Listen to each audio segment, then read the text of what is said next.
Assalamu alaikum. Voici la dernière partie du chapitre 4, les oscillations mécaniques.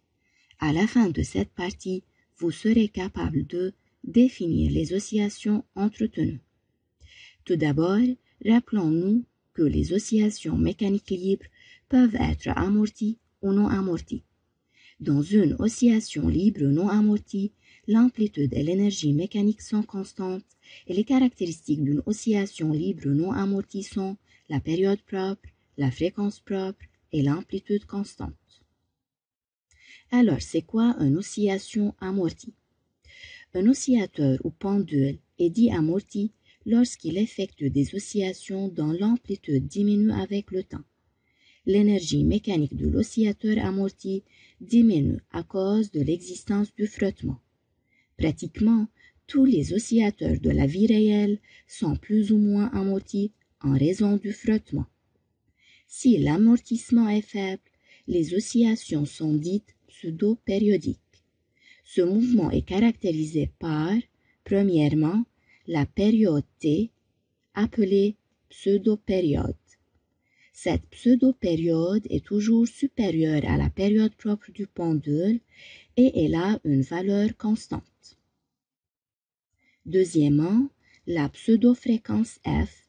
F est égale à 1 sur T et par suite F est plus petite que la fréquence propre F0.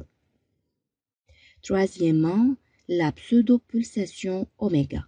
Oméga égale 2π sur T, elle est plus petite que la pulsation propre oméga 0. Quatrièmement, l'amplitude des oscillations qui diminue en fonction du temps et devient finalement nulle lorsque le bloc s'arrête. Notons que lorsque les frottements augmentent, l'amplitude diminue d'une façon plus vite. Pour cela, on doit distinguer entre les caractéristiques des oscillations selon la variation de l'amortissement et les comparer avec celles du mouvement libre non amorti. Premièrement, rappelons que l'oscillation libre non amortie a une période propre T0, une pulsation propre oméga 0 et, dans ce cas, l'amplitude reste constante. Si l'amortissement est léger, dans ce cas, la période ou la pseudo-période est à peu près égale à la période propre. La pseudo-pulsation est à peu près égale à la pulsation propre et l'amplitude diminue progressivement. Si l'amortissement est fort, T est légèrement plus grande que T0, oméga est légèrement plus petite que oméga 0 et Xm diminue en fonction du temps pour devenir nul. La diminution de Xm dans ce cas est plus rapide que dans le cas de l'amortissement léger. Dans le cas d'amortissement important, il y a plus d'oscillations. Xm décède, c'est-à-dire que le système revient directement à sa position d'équilibre sans osciller. Rappelez-vous la question posée dans la première vidéo? On peut maintenant y répondre.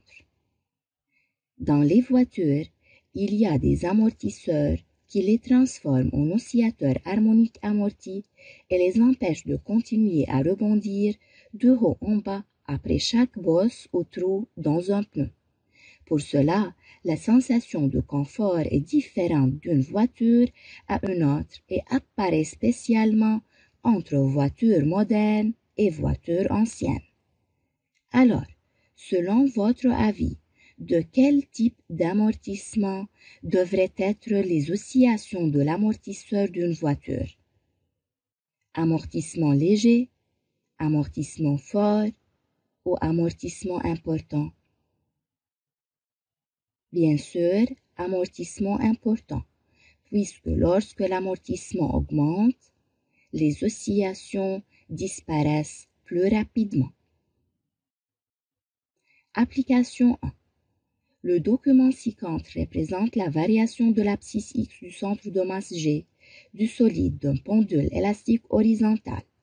Le solide part à T0 égale à 0 de sa position d'équilibre avec une vitesse initiale V0. Prendre le plan horizontal passant par G comme niveau de référence de l'énergie potentielle de pesanteur. Préciser premièrement le type des oscillations effectuées par le pendule. En regardant le document, on trouve que l'amplitude XM des oscillations diminue en fonction du temps et par suite on peut dire que les oscillations sont libres amorties. Libres puisqu'il n'y a pas une intervention extérieure qui influe ce pendule. Deuxièmement, en se référant au document, déterminer la valeur de la période du mouvement, puis nommer cette période. Les trois premières oscillations sont effectuées durant 4,1 secondes. Alors, la période est égale à 4,1 sur 3, ça fait 1,367 secondes. Bien sûr, T est nommé pseudo-période. Passons maintenant à la dernière idée de ce chapitre. Comme on a déjà dit que les systèmes réels sont amortis. Afin de faire osciller l'oscillateur avec une amplitude constante, on doit alors entretenir les oscillations. Pour cela, les oscillations sont dites entretenues. Et dans ce cas, le système reçoit une quantité d'énergie juste suffisante pour compenser la perte, afin d'osciller avec une amplitude constante. Les oscillations ne sont pas libres car il y a une intervention extérieure. Comme exemple, le pendule de l'horloge sans la pile électrique effectue des oscillations libres amorties à cause de la résistance de l'air et du frottement avec son axe de rotation. Et par suite, l'amplitude de ces oscillations diminue en fonction du temps. Pour cela, l'existence du système pile-moteur sert à entretenir les oscillations pour compenser la perte d'énergie dissipée vers le milieu extérieur. Le système pile-moteur dans ce cas est l'excitateur du pendule. Alors, on obtient des oscillations d'amplitude constante, appelées oscillations entretenues. On remarque que les oscillations entretenues sont périodiques de période égale à la période propre de l'oscillateur s'il était non amorti. Application 2. Le document ci-contre représente la variation de l'abscisse X du centre de masse G du solide de masse M égale 100 g d'un pendule élastique horizontal. Le solide part à T0 égale à 0 de sa position d'équilibre avec une vitesse initiale V0 égale 0,3 mètres par seconde.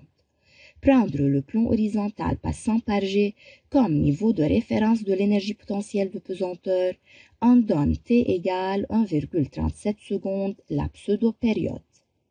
Sachant que l'énergie cinétique à l'instant T égale 2T et 2,74 millijoules, ça fait 2,74 fois 10 à la puissance moins 3 joules. Déterminer la puissance moyenne de la force nécessaire à entretenir les oscillations entre 0 et 2T. Pour entretenir les oscillations, il faut donner une énergie égale à celle perdue. On sait que l'énergie perdue est delta EM.